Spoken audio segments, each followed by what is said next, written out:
आपने mutual funds के बारे में ये तो जान लिया कि ये जो म्यूचुअल फंड्स होते हैं हमारा पैसा शेयर्स में डालते हैं। पर अब सवाल ये आता है कि ये लिक्विड फंड्स क्या होते हैं। क्या ये लिक्विड फंड्स भी इक्विटी म्यूचुअल फंड्स की तरह होते हैं? क्या ये लिक्विड फंड्स हमें एफडी से ज्यादा रिटर्न दिला सकते हैं?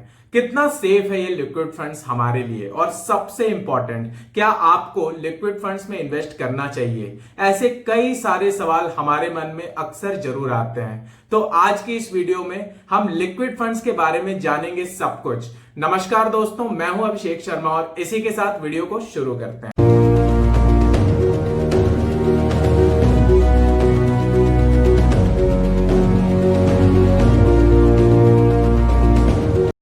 सबसे पहले बात करते हैं कि ये लिक्विड फंड होते क्या हैं। तो ये लिक्विड फंड भी म्यूचुअल फंड्स की तरह होते हैं, लेकिन जब भी हम म्यूचुअल फंड्स के बारे में सुनते हैं तो हमारे दिमाग में एक ही बात आती है, स्टॉक मार्केट। हमें ऐसा लगता है कि म्यूचुअल फंड्स अपना पैसा सिर्फ कंपनी के शेयर्स में लगाते हैं, लेकिन लिक्विड फंड्स यहां से थोड़ा सा डिफरेंट है। जो लिक्विड फंड्स होते हैं वो अपना पैसा किसी कंपनी के शेयर्स में नहीं लगाते, बल्कि वो अपना पैसा इन्वेस्ट करते हैं बॉन्ड्स में, गवर्नमेंट सिक्योरिटीज में और डिबेंचर्स में, यानी कि डेट इंस्ट्रूमेंट्स में, जिसमें हमारा जो रिटर्न्स होता है वो फ्लक्चुएट नहीं करता बल्कि फिक्स्ड होता है। अब इसका नाम लिक्विड फंड्स क्यों पड़ा? क्योंकि ये शॉर्ट टर्म वाले डेट इंस्ट्रूमेंट्स में अपने पैसे को इन्वेस्ट करते हैं। यानी कि लिक्विड फंड्स उन डेट इंस्ट्रूमेंट्स में अपने पैसे को इन्वेस्ट करते हैं जिसमें उनकी मैच्योरिटी पीरियड 91 डेज या उससे कम की होती है। अब चलिए इसको एक एग्जांपल से समझते हैं। मान लीजिए एक कंपनी है जिसको अपने कंपनी के ग्रोथ के लिए 91 डेज या उससे कम के लिए लोन की जरूरत है। तो वैसी कंपनीज को जो लिक्विड फंड्स होते हैं वो हमारा पैसा लोन पर देते हैं और उतने दिन बाद वो इंटरेस्ट के साथ उस कंपनी से बाहर निकल आते हैं। लेकिन अब ऐसा नहीं है कि आप सिर्फ 91 डेज या उससे कम के लिए ही उस लिक्विड फंड्स में इन्वेस्टेड रह सकते हैं। आप जितने महीने चाहें, जितने साल चाहें उस लिक्विड फंड्स में इन्वेस्टेड रह सकते हैं। अब जो लिक्विड फंड्स के फंड मैनेजर होते हैं वो मान लीजिए कि एक कंपनी है जिसकी मैच्योरिटी पीरियड 91 डेज है, तो आपका पैसा वो उस कंपनी में लगाएंगे और जैसे ही वो कंपनी मैच्योर होगी वो फिर से आपके पैसे को दूसरी कंपनी में री इन्वेस्ट कर देंगे। तो अब ऐसे में आप जितने महीने, जितने साल चाहें उस लिक्विड फंड्स में इन्वेस्टेड रह सकते हैं और आपके बिहाफ पे जो फंड मैनेजर है वो नए नए बॉन्ड्स में आपके पैसे को लगाता रहेगा।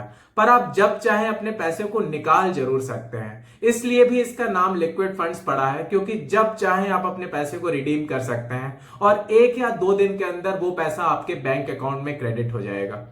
अब अगर लिक्विड फंड को एफडी से कंपेयर करें तो दोनों में ही लगभग आपको सेम रिटर्न ही मिल जाता है, करीब करीब 7 से 8%। और अब अगर रिस्क की बात करें तो एफडी में आपको 5 लाख तक का इंश्योरेंस मिल जाता है। यानी कि अगर आपने किसी बैंक में 6 से 7 लाख रुपए की एफडी करा रखी है और खराब से खराब सिचुएशन में भी मान लीजिए वो बैंक अगर डूब जाता है, तो इस कंडीशन में भी आपको कम से कम 5 लाख रुपए का अमाउंट आपके हाथ में मिल जाएगा।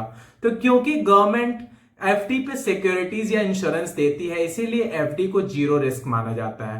पर अब अगर लिक्विड फंड की बात करें तो इस पर गवर्नमेंट हमें कोई इंश्योरेंस या गारंटी नहीं देती, पर फिर भी ये माना जाता है कि ये जो लिक्विड फंड्स होते हैं वो ऐसी कंपनीज में इन्वेस्ट करते हैं जो काफी शॉर्ट ड्यूरेशन के लिए पैसा लोन पर उठाती है। तो ऐसे में ये माना जाता है कि क्योंकि वो कंपनी कम समय के लिए वो पैसा ले रही है, तो लगभग ये नामुमकिन है कि वो कंपनी इस पैसे पर डिफॉल्ट करे, और इसीलिए लिक्विड फंड्स को लो रिस्क माना जाता है, पर एफडी की तरह जीरो रिस्क नहीं।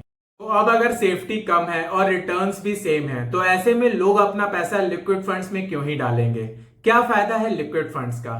तो अब इसके 2 फायदे हैं। पहला फायदा आता है फ्लेक्सिबिलिटी, यानी कि आप जब चाहें, जितना चाहें उतना पैसा लिक्विड फंड्स में इन्वेस्ट कर सकते हैं। पर एफडी में ऐसा नहीं है। एफडी में अगर आपको 2000 की एफडी खुलवानी है तो उसके लिए अलग एफडी खुलवानी पड़ती है, और फिर अगर आपको 3000 की एफडी खुलवानी है तो उसके लिए अलग एफडी हो जाती है। तो ऐसे में आपके पास कई सारे एफडी इकट्ठा हो जाते हैं। पर लिक्विड फंड में आप हर दिन, हर महीने पैसे इन्वेस्ट कर सकते हैं और आपका पैसा एक जगह लिक्विड फंड्स में इकट्ठा होता रहता है। और दूसरा फायदा आता है विड्रॉल फ्लेक्सिबिलिटी, यानी कि आप जब चाहें, जितना चाहें उतना पैसा आप लिक्विड फंड से विड्रॉल कर सकते हैं। पर एफडी में क्या है? एफडी में आप मैच्योरिटी तक उस पैसे को विड्रॉ नहीं कर सकते, और अगर करते भी हैं तो उस पर आधा या 1% की आप पे पेनाल्टी लग जाती है, जिससे आपका जो रिटर्न्स होता है वो काफी कम हो जाता है। लिक्विड फंड में 7 दिन तक आप पर एक छोटा सा एग्जिट लोड लगता है, पर 7 दिन बाद जब भी आप अपना पैसा लिक्विड फंड से विड्रॉ करते हैं तो आप पर कोई चार्ज नहीं लगता। तो ऐसे में अगर आपको ये लगता है कि आप अपना पैसा लंबे समय के लिए लॉक नहीं करना चाहते और आपको अपने पैसे की जरूरत कभी भी पड़ सकती है, तो इस केस में एफडी से कहीं ज्यादा बेटर लिक्विड फंड हो जाता है। अब लिक्विड फंड का एक और बहुत बड़ा फायदा है। मान लीजिए आपके पास कहीं से एक लमसम अमाउंट आया और आपको ऐसा लगता है कि अगर वो पैसा आपके सेविंग अकाउंट में रहेगा तो वो पैसा आपसे खर्च हो जाएंगे और आप उस पैसे की एफडी भी नहीं कराना चाहते क्योंकि आपको उस पैसे की कभी भी जरूरत पड़ सकती है। तो ऐसे में वो पैसा आप लिक्विड फंड में इन्वेस्ट कर सकते हैं और आप जितने भी दिन उस पैसे को लिक्विड फंड में इन्वेस्टेड रहेंगे उतने दिन के लिए आपको उस पर इंटरेस्ट भी मिल सकेगा। तो इससे आप अपने पैसे को सेफ भी रख पाएंगे और उस पैसे पर आप इंटरेस्ट भी कमा पाएंगे। तो ये भी बहुत बड़ा फायदा है लिक्विड फंड का।